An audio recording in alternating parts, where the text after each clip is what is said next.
दोस्तों देखिए, भोजपुरी इंडस्ट्री के ट्रेंडिंग स्टार खेसारी लाल यादव जो हैं वो कहीं ना कहीं छपरा विधानसभा सीट से चुनावी जंग में उतर चुके हैं। अब जब छपरा विधानसभा सीट की बात होती है तो ये देखिए भारतीय जनता पार्टी का गढ़ है और भारतीय जनता पार्टी के गढ़ में खेसारी लाल यादव को चुनावी मैदान में उतारा गया है। तो क्या खेसारी लाल यादव इस किला को ढा पाएंगे या खेसारी लाल यादव का स्टारडम जो है वो उनके लिए फायदेमंद होगा और कौन कौन से ऐसे पॉइंट्स हैं जो खेसारी लाल यादव के लिए फायदेमंद हो सकते हैं, इसी के बारे में हम आप सभी को एनालिसिस करने वाले हैं। तो चलिए शुरू करते हैं। जी हाँ, बात करें तो देखिए छपरा विधानसभा बीजेपी का गढ़ है।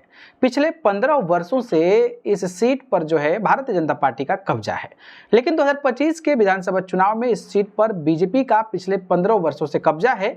लेकिन बीजेपी ने इस दफा डॉक्टर सीएन गुप्ता की जगह छोटी कुमारी को अपना प्रत्याशी बना दिया है। यानी कि जो वहां पर विधायक थे फिलहाल उनको हटा दिया है, उनका पत्ता काट दिया है और उनकी जगह पर छोटी कुमारी जो एक महिला कैंडिडेट हैं उनको अपना प्रत्याशी बनाया है। बीजेपी के इस फैसले से पूर्व मेयर और पार्टी कार्यकर्ता राखी गुप्ता बागी हो गई है।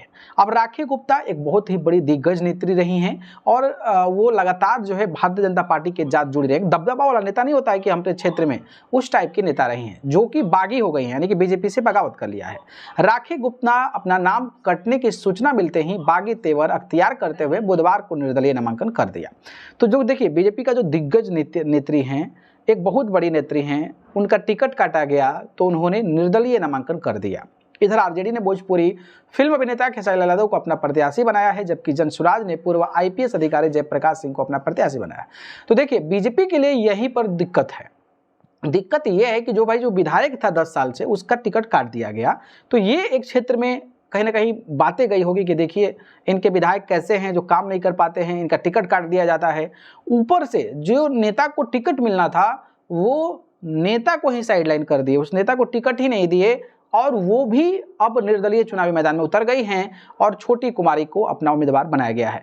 तो इस पॉइंट से देखा जाए तो खेसारी लाल यादव को एक बेनिफिट मिल रहा है। एक बेनिफिट ये है कि जो महिला थी यानी कि राखी गुप्ता, वो उनके साथ जो है नामांकन में कई सारे बीजेपी के जो कार्यकर्ता थे वो मौजूद थे। तो वो जो है ना वो बीजेपी का वोट काटेंगी, ये आप समझिए, ये बीजेपी का वोट काटेंगी।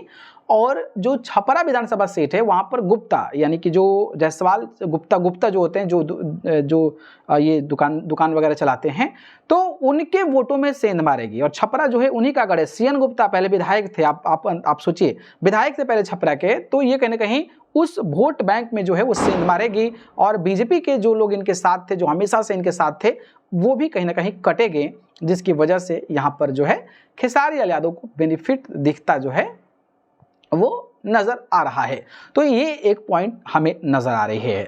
दूसरे पॉइंट ये है कि भैया देखिए खेसारी लाल यादव यहाँ पे जो आरजेडी है वो दूसरे नंबर की पार्टी है, यानी कि दूसरे नंबर पर हमेशा रहती है। और ये पूरे के पूरे क्षेत्र में देखा जाए ना तो इनके ज़्यादा विधायक, यानी कि 6 विधायकों में 4 विधायक आरजेडी का है और सटे सटे सीटों पर जो है कहीं ना कहीं दबदबा है। तो माना यह जा रहा है कि क्षेत्र के लोग समझेंगे, जानेंगे और इस पर विचार करेंगे कि भाई इस जिला से अगर ज़्यादा सीट आरजेडी जीती है तो कहीं ना कहीं इस सीट को भी उनके झोली में दिया जाए। तो ये एक विचार जो है कहीं ना कहीं वहाँ की जनता की हो सकती है। रही बात खेसारी लाल यादव की, तो खेसारी लाल यादव देखिए पहले तो आरजेडी के कैंडिडेट हैं, दूसरा नंबर उनका स्टारडम बहुत बड़ा है, यानी कि बहुत बड़े सुपरस्टार हैं और उनको देखने के लिए जिस तरीके से तादाद नजर आ रहा है वो सच में काबिले तारीफ है। लेकिन भीड़ को देखकर हम ये नहीं कह सकते हैं कि वो कोई व्यक्ति जीतेगा हारेगा। हाँ, उसका स्टारडम बोलता है, लेकिन इसके पीछे खेसारी लाल यादव को फायदा ये होने वाला है कि खेसारी लाल यादव ने चुनाव से पहले ही बहुत बड़े बड़े दिल दिखाए हैं। आपको पता होगा छपरा या उनके आसपास में आग लग गया था तो लोगों को जाकर मदद किया। इसके बाद छपरा का, उनके गांव के आसपास का कई बेटी टॉप करती है तो उसके साथ आते हैं लाइव और मतलब इंटरव्यू करते हैं और लैपटॉप दिया जाता है। और भी ऐसे काम बाढ़ पीड़ितों के लिए तमाम जगहों पर बहुत अच्छे काम जो है कहीं ना कहीं खेसारी लाल यादव अपने फाउंडेशन के माध्यम से किया है। तो वो सारे लोग एक बड़े स्टार हैं तो हर कोई देखता है, जानता है, समझता है कि भाई खेसारी लाल यादव लोगों की मदद करते हैं। तो ये उनके लिए एक और पॉजिटिव पॉइंट जो है वो कहीं ना कहीं नजर आएगा। तो ये कुछ बातें हैं, 3 ऐसी बातें हैं जो एनालिसिस मैंने किया और मुझे रियलाइज हुआ कि भाई आप सभी को ये जानकारी बतानी चाहिए। तो इन 3 एनालिसिस को आप कैसे समझते हैं और आप लोगों को क्या लगता है, क्या खेसारी लाल यादव इस किला को फतह कर पाएंगे, इस पर अपनी राय हमें जरूर बताएं। धन्यवाद।